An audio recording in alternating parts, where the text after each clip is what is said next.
ចាជំរាបសួរពុកម៉ែបងប្អូនដែលចូលចិត្តតាមដានរាល់វីដេអូបងប្អូនចាពុកម៉ែបងប្អូនចូលមើលហើយកុំភ្លេចចុច like ចុច share ឲ្យបងប្អូនបានម្នាក់មួយផងចាដើម្បីឲ្យបងប្អូនរកកម្រិតឆ្នោតច្បាស់ហេងហេពុកម៉ែបងប្អូនយកទៅលេង free ចាសម្រាប់លេខ free បងប្អូនចាគឺបានចូលត្រឡប់14ប៉ុស្តិ៍ដេចាបានចូលចាំទេម៉ោង6កន្លះនិងម៉ោង4កន្លះគឺអត់បានចូលទេពុកម៉ែបងប្អូនណាចូលតែម៉ោង6កន្លះគឺចូលត្រឡប់14ប៉ុស្តិ៍ដេលេខធំគឺបានស៊ីមកក្របហើយចាពុកម៉ែបងប្អូនណាសម្រាប់លេខបងប្អូនលេខលក់ចាពុកម៉ែបងប្អូនសូមបង្ហាញលេខលក់បងប្អូនគៀកម៉ោងបន្តិចណាលេខលក់បងប្អូនគឺបានចូលខ្ទង់តាំងយប់តាំងថ្ងៃតាំងដងចាគឺបងប្អូនឲ្យ64លេខលក់បងប្អូនគឺបងប្អូនឲ្យ64វាមក6ប៉ុស្តិ៍ចាបានចូលចាំទេចាគឺបានចូលខ្ទង់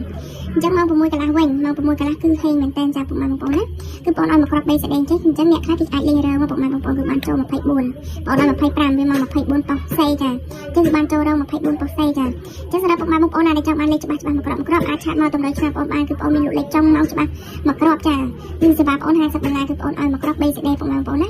ឆាតមកបងតាមរយៈ account Facebook គ្រូលក់លេខបុកច្បាស់ចាឆាតមកមួយ account ហ្នឹងឬក៏អាចខលតាមលេខទូរស័ព្ទក៏បានដែរចាខលតាមលេខទូរស័ព្ទបងប្អូនគឺ067 261 262ចាពុកម៉ែបងប្អូនខលមកបងប្អូនក៏បានឆាតមកបងប្អូនក៏បានអញ្ចឹងងាកមកមើលលេខ free បងប្អូនវិញចាឆ្នោតយួនច្បាស់ ABCD លេខ free បងប្អូនថ្ងៃទី18ខែ6 2024មកអាជាខ្សែ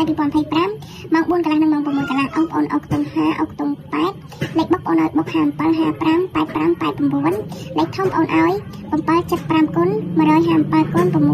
85គុណចាពុកម៉ែបងប្អូនអាចរើសលេខយកទៅលេងបានចាគ្រាន់តែជួយចុច like ចុច share បងប្អូនម្នាក់មួយទេចាពុកម៉ែបងប្អូនបានលេខ free យកទៅលេងជារៀងរាល់ថ្ងៃតែថ្ងៃនេះគឺបងប្អូនមានតែប៉ុណ្្នឹងជូនបងឲ្យយើងសំណាងល្អទាំងអស់គ្នា